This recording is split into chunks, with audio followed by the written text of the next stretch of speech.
오늘 토트넘에서 화제가 되고 있는 소식은 손흥민과 메이슨 코치에 관한 보도입니다. 토트넘 구단이 손흥민에게 1년 연장 옵션을 발동했다는 소식과 라이언 메이슨 코치의 잔류 소식입니다. 장기 재계약을 바라는 한국 축구 팬들에게는 1년 연장 옵션 발동 뉴스가 도리어 짜증나게 하는 소식이기도 합니다. 하지만 현지 영국에서는 놀랍게도 토트넘이 손흥민을 떠나보내지 않고 붙잡았다는 주장으로 보도하고 있습니다. 현재 손흥민의 부상과 이적 가능성이 토트넘에서 가장 큰 이슈이기 때문에 이런 속보가 큰 화제가 되고 있습니다. 장기 재계약도 아니고 1년 연장 옵션 발동이 일부에서 큰 화제가 되는 이유가 있습니다.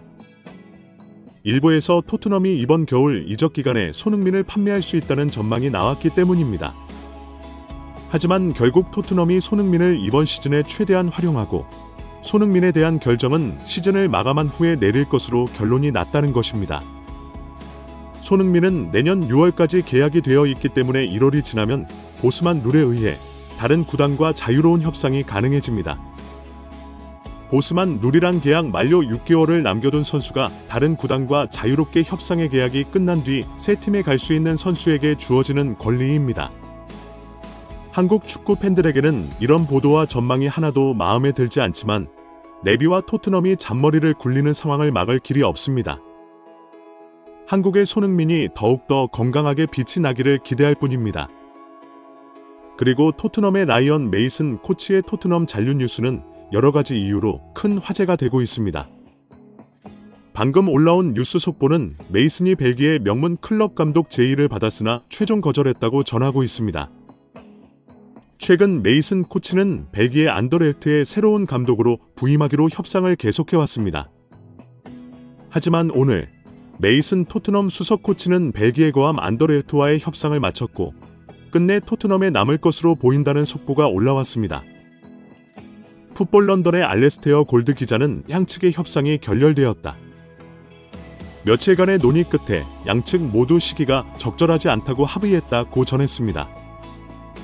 안더레흐트는 데이비드 허버스를 감독으로 임명했습니다. 일각에서는 메이슨 코치도 리그 1, 2위를 오가는 팀의 감독으로 부임하는 것은 상당히 위험하다는 판단을 했을 것이라는 분석도 나오고 있습니다. 장기적으로 감독의 커리어를 쌓아가는데 갑자기 나락으로 가는 기록을 만들 수도 있기 때문입니다. 메이슨 코치는 당분간 토트넘에 남아서 코치 역할을 계속하면서 중위권 팀의 감독직을 찾을 것으로 알려졌습니다. 손흥민과 벤 데이비스와 상당히 각별한 사이인 것으로 알려져 있기 때문에 손흥민에게도 큰 힘이 될 것으로 예상하고 있습니다. 메이슨은 손흥민보다 한 살 많은 1991년생으로 토트넘의 순혈 엘리트입니다. 토트넘 유스 출신으로 1군까지 올라왔고 2014에서 15 시즌에는 토트넘의 핵심으로 뛰기도 했습니다. 2015년 토트넘에 입단한 손흥민과의 깊은 인연이 시작되었습니다. 라이언 메이슨 코치의 축구 인생은 길고 긴 인내의 시간이었습니다. 토트넘 유스 출신의 원팀맨이라고는 하지만 제대로 평가받지 못하고 영화를 누리지 못했기 때문입니다. 잠시 감독 대행이 되었지만 필요가 없으면 바로 잘려버리는 신세이기도 했습니다. 하지만 손흥민과 벤 데이비스와 오랫동안 함께하면서 팀의 토박이로서 큰 책임을 지고 있습니다. 라이언 메이슨은 1999년 유스팀에 입단해 2008년에 1군 토트넘으로 넘어왔습니다. 그러나 그 후 10년간 여러 차례 임대를 다니며 뛰다가 2018년 은퇴를 했습니다. 은퇴 직후 메이슨은 코치로 부임했습니다. 그 후 메이슨은 감독이 5명이나 바뀌는 동안 코치로 계속 있었고 잠시 감독직이 비었을 때에는 감독 대행을 2번이나 맡기도 했습니다.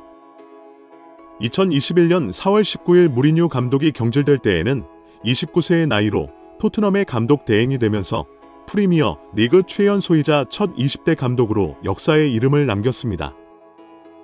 메이슨은 7경기에서 4승 3패를 기록하며 시즌을 마쳤고 누누 산투 감독이 부임하자 다시 아카데미 팀으로 자리를 옮겼습니다. 포스테코글루 감독이 토트넘에 부임하면서 메이슨은 다시 1군 코치로 올라왔습니다. 호주 출신의 포스테코글루 감독이 프리미어 리그에서 처음 맡게 된 1군 클럽이었기 때문에 누군가 소통의 가교가 필요했다는 분석이 있습니다. 하지만 메이슨은 포스테코글루 감독과 그의 코치진에게 밀려 온갖 전반적인 업무를 맡았고 때로는 비난을 앞장서서 받기도 했습니다. 최근 영국 매체 풋볼 인사이더의 폴 오키프 기자는 충격적인 기사를 올린 적이 있습니다. 오키프 기자는 토트넘의 내부 소식에 아주 정통한 기자로 유명합니다. 오키프는 토트넘 코치로 있는 라이언 메이슨은 5년 동안 하는 일도 없이 놀고 먹는 건 딸 같은 인간이라고 폭로했습니다. 오키프 기자는 토트넘에서 세트피스 코치를 한다고 알려진 메이슨 코치는 자리만 차지하고 있으며 특별히 하는 일이 없다고 주장했습니다. 아스널전 패배 후 포스테코글루 감독이 토트넘의 세트피스 코치가 있다. 내 밑에서 일하는 코치들이 다 알아서 한다. 별도의 전문가는 필요 없다고 강변한 것에 대한 비판이기도 합니다. 오키프는 포스테코글루가 언급한 메이슨 코치는 세트피스를 가르칠 능력이 전혀 없다고 반박한 것입니다. 오키프 기자는 포스테코글루 감독 부임 후 소통 창구 및 훈련의 연속성 때문에 메이슨이 필요했다. 메이슨은 현재 그냥 놀고 먹으며 시간을 보내고 있을 뿐이라고 주장했습니다. 기자의 폭로는 포스테코글루가 메이슨을 세트피스를 잘 가르치는 코치라고 반복해서 말했기 때문입니다. 라이언 메이슨 코치가 최근에 큰 화제가 된 사건은 포스테코글루 감독의 세트피스 코치에 관한 논쟁 때문입니다. 지난 시즌 토트넘이 세트피스에서 엄청난 취약점을 드러내며 우르르 무너질 때 포스테코글루가 토트넘의 세트피스 코치가 있다며 주장하면서 갑자기 메이슨 코치가 세트피스 공격 전술 담당자라고 언급했기 때문입니다. 특히 지난해 5월에 열린 아스널과의 북런던 더비에서 토트넘이 홈에서 아스널에게 패배할 때 세트피스로 무너졌습니다. 이때 북런던 더비에서는 아스널의 세트피스 코치인 니콜라스 조버가 아르테타 감독 옆에 있는 테크니컬 에어리어 주변에서 끊임없이 소리를 지르는 모습이 보였습니다. 세트피스에서 득점하자마자 펄쩍 뛰며 기뻐하는 모습을 보면 누가 감독인지 착각을 불러일으킬 정도였습니다. 조버 코치는 세트피스 공격은 물론 수비 상황에서도 선수들을 지휘하는 것으로 알려졌습니다. 하지만 포스테코글루 감독은 세트피스 약점 문제가 불거질 때에도 나는 특정 세트피스 코치를 고용해 본 적이 없다. 모든 것은 내가 알아서 결정하고 또 책임지는 스타일이다라고 반박했습니다. 포스테코글루는 어느 부분을 따로 분리해서 지도하는 일은 없을 것이다. 특정 분야의 전문가를 데리고 오면 모두 불편해질 것이다. 이것이 내가 일하는 방식이다라며 단호하게 거부했습니다. 포스테코글루 감독은 세트피스 수비를 자신의 코치인 밀레이 예디나 코치에게 맡기고 세트피스 공격은 토트넘 출신 라이언 메이슨 코치에게 맡기고 있다고 알려졌습니다. 포스테코글루는 이 두 코치가 토트넘의 전략 분석팀과 함께 세트피스 전술을 훈련하고 있다고 밝히며 새로운 전문가가 오면 서로 불편하고 분란도 있을 것이다 라고 말한 것입니다.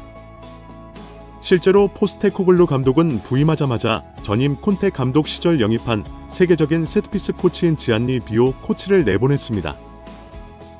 포스테코글루의 발언을 비추어 보면 비오 코치는 전문가이기 때문에 감독과 부딪힐 것이고 그러면 서로 불편해지기 때문에 내보냈다는 것으로 유추할 수 있는 상황입니다.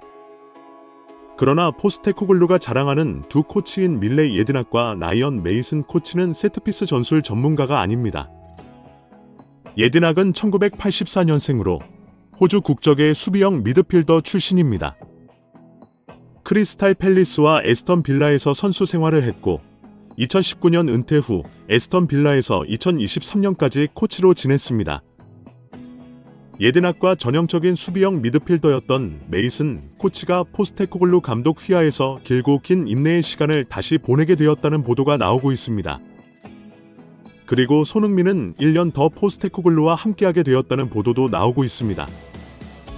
손흥민과 메이슨이 서로에게 힘이 되고 위로가 되기를 기대합니다.